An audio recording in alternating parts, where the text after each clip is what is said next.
Welcome to online Guruji classes. This will be our part 10 of percentage profit loss and discount. I guess आप लोगों का अब तक काफ़ी अच्छा कमांड बन गया होगा. आज जैसे हमने टेस्ट कंडक्ट कराया था तो बहुत से बच्चों का बहुत ही अच्छा रिजल्ट रहा है उस पर. ठीक है, और बाकी आप वर्क हार्ड करते ही रहिए. ठीक है, जितना आप प्रैक्टिस करेंगे उतना ही आपकी स्पीड बढ़ती ही जाएगी.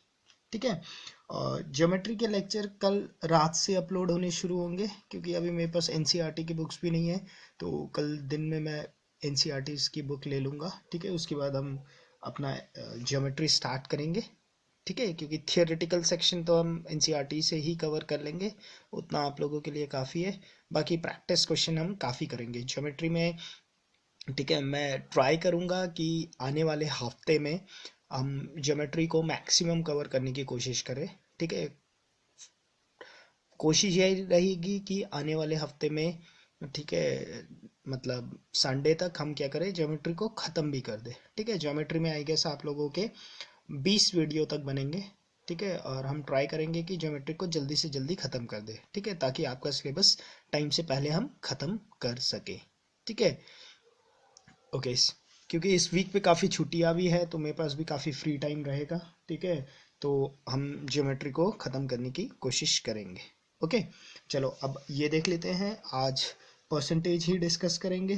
क्लियर, परसेंटेज पे आज पार्ट 10 देखते हैं. क्लियर, कल इवनिंग पे जो अपलोड्स होंगे वीडियो, इवनिंग मतलब इसी टाइम पे, वो आपके ज्योमेट्री के वीडियो अपलोड्स होंगे. ओके, ठीक है, अब देखते हैं क्वेश्चंस. देखो, बोलता है a man purchases some orange at a rate of 3 for ₹40 and same quantity, quantity same है याद रखना, क्वांटिटी एट 5 फॉर ₹60. ये उसके सेलिंग प्राइस वाला साइड है. क्या क्या है आपके पास, देखो आपके पास ऑरेंज है. ठीक है, और आपके पास प्राइस है उसका. देखो क्या करा आदमी ने, a man purchases some oranges at a rate of 3 for ₹40. मतलब 3 ऑरेंज खरीदे, कितने रुपए में, ₹40. 3 ऑरेंज नहीं खरीदे. ठीक है, 3 फॉर ₹40 मतलब 40 रुपए में 3 ऑरेंज के भाव से. जैसे आप लोग जाते हो ना, आप लोग कुछ चीज खरीदते हो तो आप वो बोलेगा जैसे 3 रुपए का एक पाव बोलेगा. अब अभी मुझे नहीं पता आप लोगों ने कितना खरीदा है. ठीक है, और एक और चीज खरीदा एंड सेम क्वांटिटी. अच्छा, क्वांटिटी सेम खरीदी है एट 5 फॉर ₹60. और भी खरीदा है 5 फॉर ₹60. ठीक है, ये उसका क्या है, परचेज वाला साइट है. ये उसने खरीदा है, मतलब ये तो उसके लिए कॉस्ट प्राइस रहा होगा क्योंकि इतने पैसे तो उसने इन्वेस्ट करे. अच्छा, अब यहाँ पर ध्यान ध्यान देने वाली बात क्या है, उसने उसने बोला है सेम क्वांटिटी खरीदा है, बट एक जगह तो 3 दिख रहा है, एक जगह 5 दिख रहा है. ठीक है, और हमें क्या बोला गया है कि उसने सेम क्वांटिटी खरीदी है. तो क्वांटिटी को सबसे पहले हम सेम कर देंगे. तो इसे क्या कर दूंगा मैं, इंटू 5 कर दूंगा, और इसे क्या कर दूंगा, इंटू 3. इन दोनों के एलसीएम से मल्टीप्लाई कर दूंगा, इंटू 5 इंटू 3. तो ये क्या हो जाएगा, ये हो जाएगा कि हाँ भाई 15 ऑरेंज खरीदे ₹200 के हिसाब से. फिर दूसरे स्लॉट में 15 ऑरेंज खरीदे 180 के हिसाब से. क्लियर. अगर कॉस्ट प्राइस को हम सम अप करें तो यहाँ पे मैं क्या बोलूंगा, ओवरऑल ओवरऑल मैं बोलूंगा भाई 30 ऑरेंज खरीदे हैं और कितने पैसे दिए हैं, टोटल टोटल दिए हैं ₹380. क्लियर, ये था कॉस्ट प्राइस वाला आपका. ठीक है, अब देखते हैं हम सेलिंग प्राइस वाले साइड पे क्या हुआ. ठीक है, अच्छा अब बेचने गया.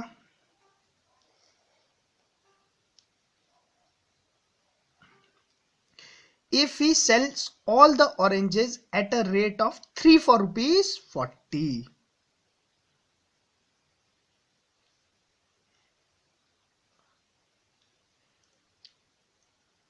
3 for 50। मतलब इस रेट के हिसाब से वो बेचने गया। मतलब 3 ऑरेंज वो कितने रुपए में बेचने लगा? 50 रुपए में बेचने लगा। बट हमें तो पता है कितने ऑरेंज आए हैं टोटल, 30 ऑरेंज आए हैं, तो टोटल 30 ऑरेंज ही बेचेगा, तो इंटू 10 इंटू 10 हो जाएगा ये। तो ये कितना हो जाएगा? सेलिंग प्राइस वाला साइड हो जाएगा कि हाँ भाई 30 ऑरेंज जो है वो 500 रुपए में बेच गया। क्लियर? अब तो क्वेश्चन आसान हो गया। कॉस्ट प्राइस आपको पता है, सेलिंग प्राइस आपको पता है, क्या हुआ है उसको? सेलिंग प्राइस देखो ज्यादा है कॉस्ट प्राइस से, तो क्या हुआ है उसे? प्रॉफिट हुआ है। Clear? Selling price greater than cost price, है ना, तो क्या हुआ है उसे? प्रॉफिट हुआ है। अब वही वो पूछ रहा है कि भाई प्रॉफिट हुआ तो कितने परसेंटेज का प्रॉफिट हुआ? Profit percentage is equal to profit. Profit कितने का हुआ देखो, 500, 380, 120 रुपए अपॉन हमेशा कॉस्ट प्राइस के ऊपर 380 रुपए इंटू 100 करूंगा तो क्या आ जाएगा? ये प्रॉफिट परसेंटेज। इस जीरो से इस जीरो को काट दो, ये 6 जा हो गया, ये 19 जा हो गया, तो ये कितना आ गया? 600/19। क्लियर?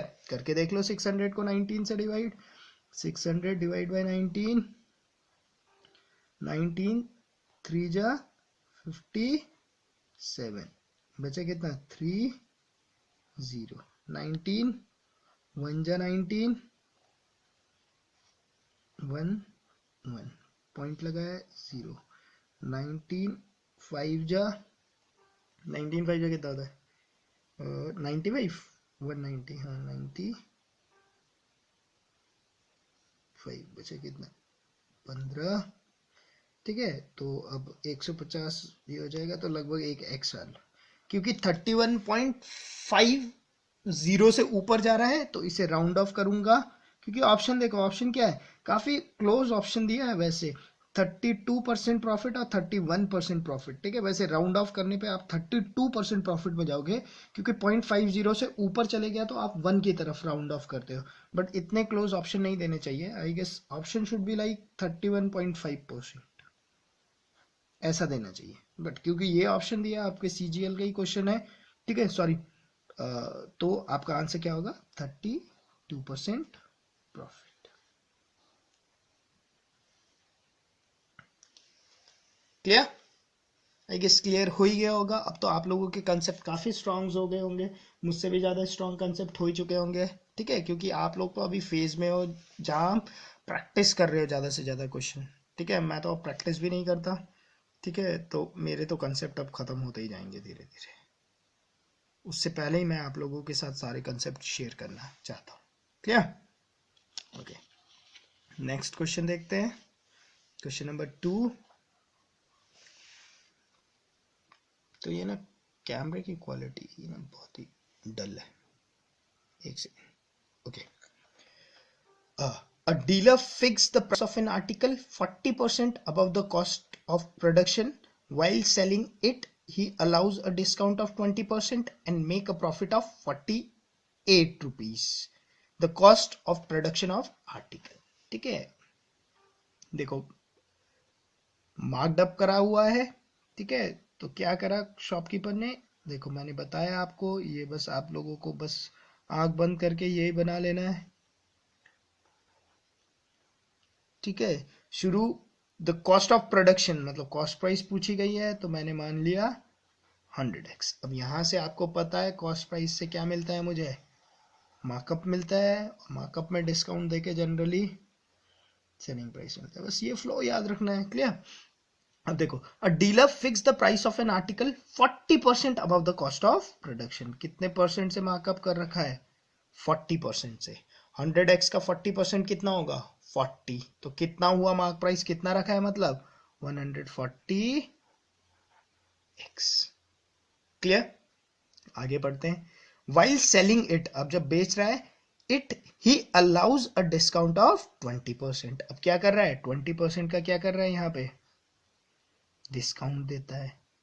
ठीक है। अगर 20% का डिस्काउंट दिया तो देखो 140 का 10% कितना हुआ, 14 हुआ ना, तो 20% कितना होगा, 28 होगा। क्लियर, वर्बली करना है सॉल्व, तो पेन तो यूज ही नहीं करना वैसे, जहां जनरली कोशिश यही करनी है कि विदाउट पेन हो जाए।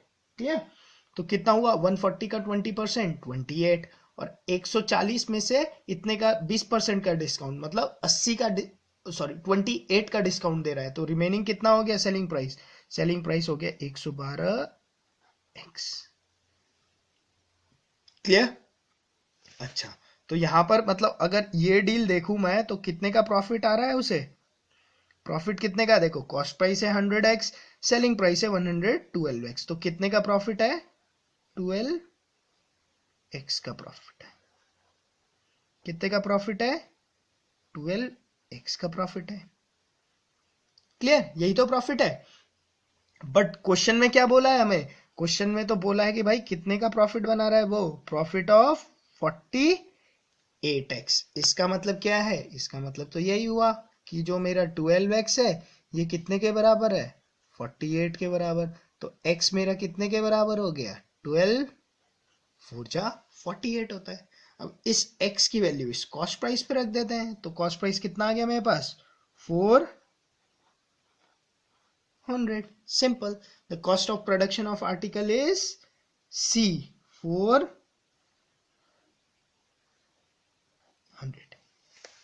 क्लियर, ठीक है। तो देखो क्वेश्चंस तो बहुत सारे हैं, ठीक है, हम लोगों ने एक फंडा पकड़ के चलना है, और उसी फंडे पे इतना परफेक्शन आप लोगों ने बना लेना है कि क्वेश्चन कोई भी आ जाए आप उसी फंडे को अप्रोच करके क्वेश्चन को सॉल्व कर सके। ठीक है, क्वेश्चंस तो वरना इतने सारे हैं कि आप परेशान हो जाओगे कितने क्वेश्चंस हैं। क्लियर, हर क्वेश्चन के लिए क्या है, मतलब नया चीज याद नहीं रखना किसी चीज को। क्लियर, कोई फॉर्मूलेज याद नहीं रखने। हाँ, एक दो टिपिकल क्वेश्चंस होंगे वो थोड़े आपको याद रखने पड़ेंगे। ठीक है, जैसे हम ज्योमेट्री में स्विच होंगे तो वहां पे फॉर्मूलेज होंगे तो वो आपको बाय हार्ट लर्न करने ही पड़ेंगे।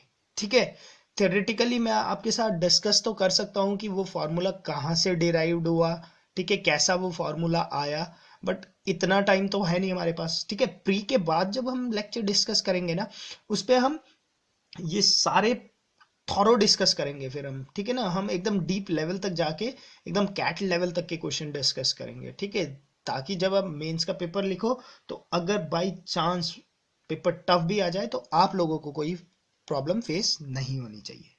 क्लियर, ओके, नेक्स्ट क्वेश्चन देखते हैं, क्वेश्चन नंबर 3। ठीक है, अच्छा हाँ, देखो ये भी बहुत एक इम्पॉर्टेंट क्वेश्चन है, हम लोगों ने डिस्कस नहीं करा था, मैं डिस्कस कर रहा हूँ आपको क्या अप्रोच इन क्वेश्चंस में लगानी है।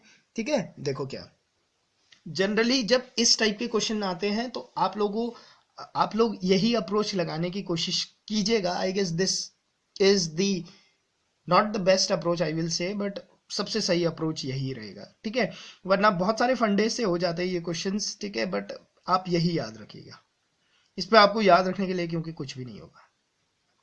देखो, if the price of commodity is decrease by 20%, commodity मतलब कोई भी सामान है, is decrease by 20% and it's consumption is increase by 20%। ठीक है, मान लो कैसे बताऊं इसे, हाँ, आप लोग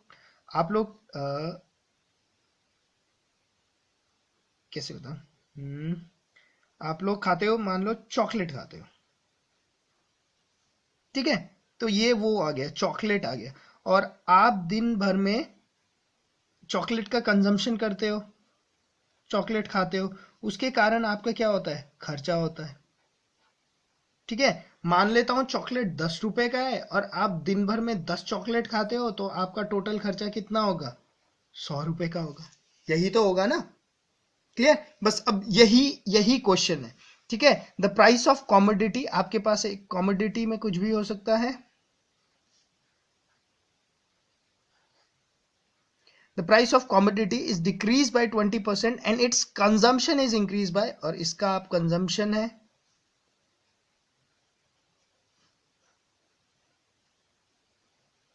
ये क्या होता है, ये टोटल एक्सपेंडिचर के बराबर है, खर्चा है आपका। ठीक है। कमोडिटी मतलब सामान, कंजम्पशन मतलब उसे यूज करना। जैसे मैंने बोला कमोडिटी, मान लो मैंने एक एग्जांपल दिया, चॉकलेट है, चॉकलेट 10 रुपए का है, आप दिन भर में कितना चॉकलेट का कंजम्पशन करते हैं, 10 चॉकलेट का कंजम्पशन करते हैं, तो आपका एक्सपेंडिचर कितना होगा, 100 रुपए का एक्सपेंडिचर होगा। वही ये केस है, ठीक है। अच्छा, उसके बाद आपने देखना है कि भाई ये परसेंटेज कैसे दिए हुए, यहाँ 20-20% दिया है। तो अगर मैं अपना कमोडिटी देखो 10 मानूं, उसका कंजम्पशन भी 10 मानूं, तो मेरा एक्सपेंडिचर कितना होने वाला है, 100 होने वाला है, मुझे पता है, ठीक है। अब if the price of commodity is decrease by 20%, मतलब कमोडिटी क्या हुआ, 20% से नीचे गिरा इसकी कीमत, क्लियर। तो 10 रुपए का 20% कितना होगा, 10 रुपए का 1% 1 रुपया होगा, 10 रुपए का 20% 2 रुपए होगा। मतलब कॉमोडिटी का जो कीमत था वो 2 रुपए से कम हो गया। तो अब कॉमोडिटी कितने रुपए की हो गई, 8 रुपए की हो गई, clear. And it's consumption is increase by 20%, consumption क्या है, 20% से इंक्रीज हो गया, 20% से क्या हो गया, ये इंक्रीज हो गया। तो 10 का 20% कितना होता है, 10 का 20% होता है 2, तो ये कितना हो गया, 12 हो गया, ठीक है।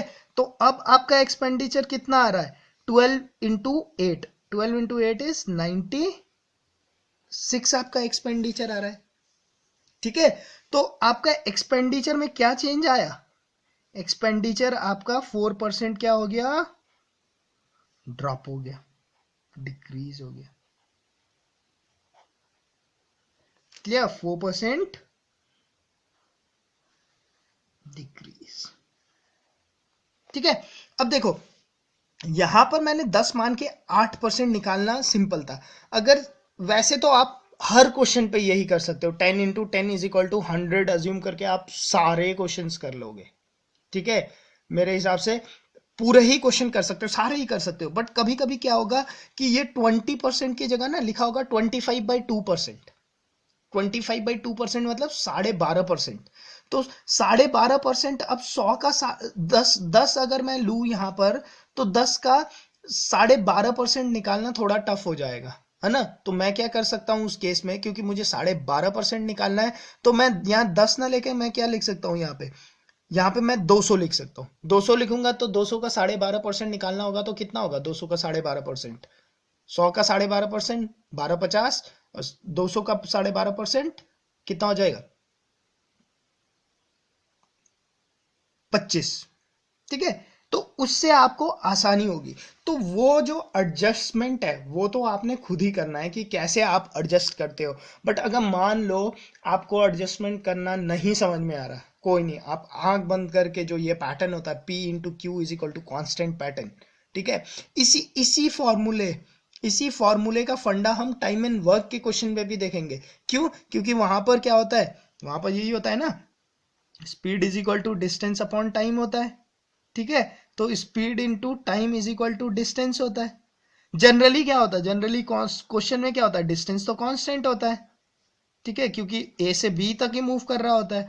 तो वहीं पे स्पीड को फ्लक्चुएट करा जाता है या टाइम के टर्म में दिया जाता है, क्योंकि डी वहां पर कांस्टेंट है। तो हम वहां पर यही वाला फंडा लगा सकते हैं उनके क्वेश्चंस पे भी, और क्वेश्चंस को बहुत आराम से और बहुत जल्दी कर सकते हैं। और सीजीएल में आई गेस जब मैंने देखा है, जितने भी स्पीड टाइम एंड डिस्टेंस के क्वेश्चन पूछते हैं वो उस पे इस फंडे के ऊपर पक्का क्वेश्चन पूछा जाता है। बहुत ही इंपॉर्टेंट फंडा बनता है यहाँ पे। जब स्पीड टाइम एंड डिस्टेंस हम डिस्कस करेंगे तो उसमें ये फंडा मैं आप लोगों के साथ डिस्कस करूंगा।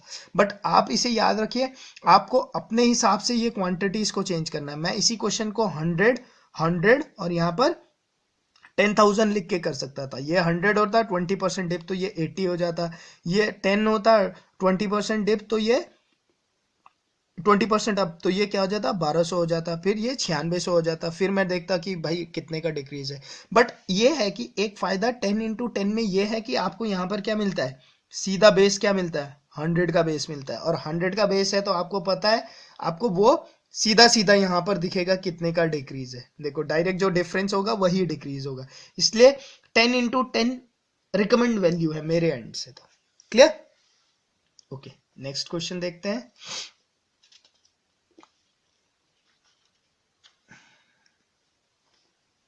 ओके, इसी में एक और type, the price of commodity has increase. आपको पता है कॉमोडिटी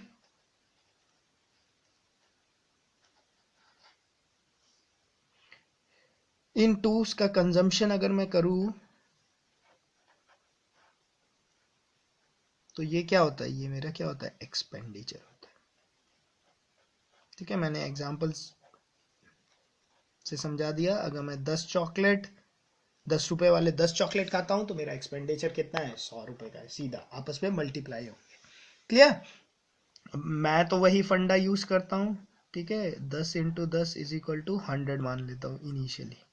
क्लियर। अब देखता हूं क्या, the price of commodity has increase by 60%। अब कॉमोडिटी कितने से इंक्रीज हो गया, 60% से इंक्रीज हो गया।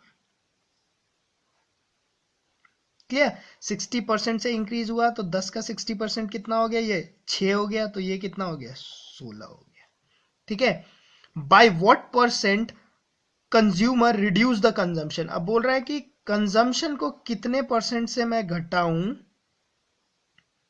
सो as not to increase the expenditure. मतलब एक्सपेंडिचर नहीं बढ़ना चाहिए, मतलब एक्सपेंडिचर पहले 100 था, एक्सपेंडिचर को 100 का 100 ही रहना पड़ेगा।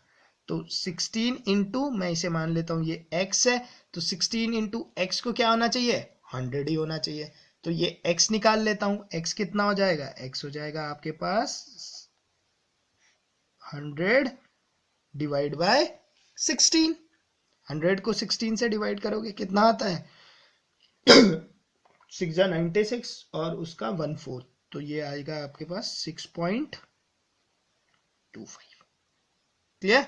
ये कितना आ जाएगा आपके पास 6.25। क्लियर। तो आपको कितने से गिराना पड़ रहा है, देखो 10 है, बट ये क्या होना चाहिए, अगर ये 6.25 होगा तभी 16 इंटू 6.25 मल्टीप्लाई होके 100 हो गए और एक्सपेंडिचर आपका कांस्टेंट होगा इस केस में। ठीक है, तो इसे आपको कितने से गिराना पड़ रहा है, आपको इसे आपको गिराना पड़ रहा है 3.75 से गिराना पड़ रहा है। ठीक है, क्योंकि आपको, अब देखो आपको क्योंकि ये 100 के बेस में चाहिए। ठीक है, क्योंकि आपको तो परसेंटेज डिक्रीज देखना है ना, परसेंटेज डिक्रीज तो कैसे देखोगे आप, यही तो देखोगे, डिफरेंस देखोगे 3.75 अपॉन 10 इंटू 100, यही तो होता है ना परसेंटेज डिक्रीज। तो ये क्या हो जाएगा, वैसे इतना कुछ करने की जरूरत नहीं, आपको यहीं से आंसर दिख जाएगा। आपको पता है 3.75, आपको पता है आपने तो बेस 10 का है, तो बेस 100 में जाओगे तो ये 37.5 हो जाएगा, ऑप्शन बी।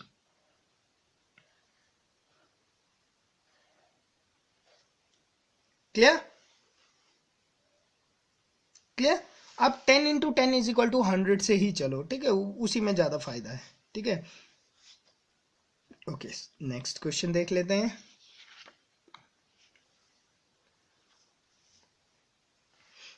ठीक है, देखो क्या क्वेश्चन है। हाँ, ये वाले क्वेश्चंस भी बहुत आते हैं आपके, ये कॉमोडिटी वाले क्वेश्चंस भी बहुत आते हैं आपके प्री में, तो बहुत ही बार पूछे गए हैं। ठीक है, ओके, देखो क्या है question is, in an examination a candidate must secure 40% marks to pass. Okay, a candidate who gets 220 marks failed by 20 marks. Okay, what is the maximum marks for the examination? Okay, percentage का question है, मुझे नहीं पता कितना maximum marks है, तो मैंने आपको सिखा रखा है क्या मान लेना है आंख बंद करके कि मैक्सिमम मार्क्स कितना है आपका 100x, x का फैक्टर लेकर ही चलना है। ठीक है, क्लैरिटी बनी रहेगी। क्लियर, कितना है 100x। अब in an examination a candidate must secure 40% marks to pass, तो इसे पास होने के लिए कितने मार्क्स चाहिए, 40% मार्क्स चाहिए।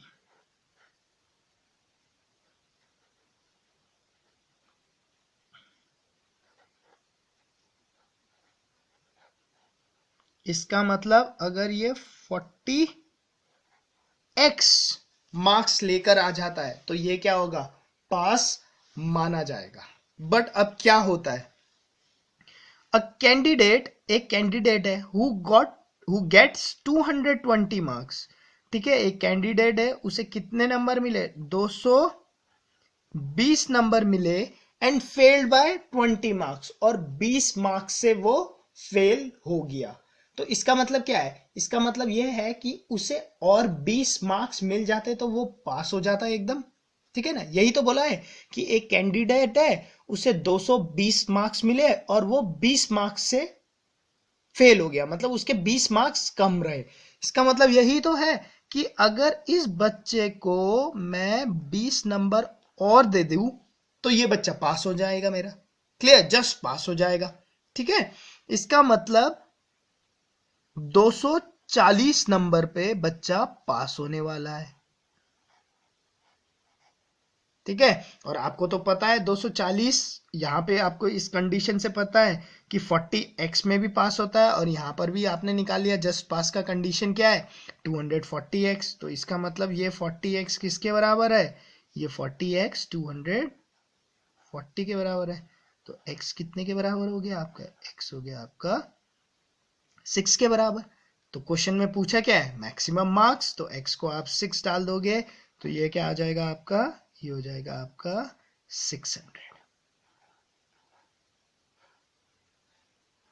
600 क्या हो जाएगा आपका मैक्सिमम मार्क्स, क्लियर। इसका मतलब अगर कोई बच्चा 600 मार्क्स, 600 तो मतलब मैक्सिमम मार्क्स का ये पेपर था, क्लियर, ओके, ठीक है। इस पार्ट में हम इतने ही क्वेश्चंस डिस्कस करेंगे। अब देखते हैं नेक्स्ट पार्ट, उस पे हम और क्वेश्चन डिस्कस करते हैं। बाकी रिगार्डिंग ज्योमेट्री का मैं आपको बोल ही चुका हूँ कि ज्योमेट्री कल रात के वीडियो लेक्चर से शुरू होंगी, ठीक है। क्योंकि ज्योमेट्री के लिए क्या है, ज्योमेट्री के लिए अभी एनसीईआरटी की बुक्स मैं कल ले लूँगा, ठीक है। वैसे तो ऑनलाइन भी अवेलेबल है बट उसमें पढ़ा नहीं जाता, कल खरीद के ले आऊँगा ठीक है। उसके बाद हम थियोरी और क्वेश्चंस उसके साथ साथ देखेंगे, क्लियर। और ज़्यादा से ज़्यादा प्रैक्टिस करने की कोशिश करेंगे, क्योंकि बहुत से लोगों को ज्योमेट्री में, बहुत से लोगों को प्रॉब्लम है, ट्रस्ट में, ठीक है। बट डोंट वरी, ज्योमेट्री में आपको एकदम परफेक्ट बना दूंगा मैं, क्लियर। आप अपने एंड से मेहनत करते रहिए, ठीक है। जो मेरे फेसबुक ग्रुप पे ऐड नहीं हुए अभी तक, ठीक है, वो मुझे ऐड कर सकते हैं। मेरा फेसबुक ग्रुप है ऑनलाइन गुरुजी,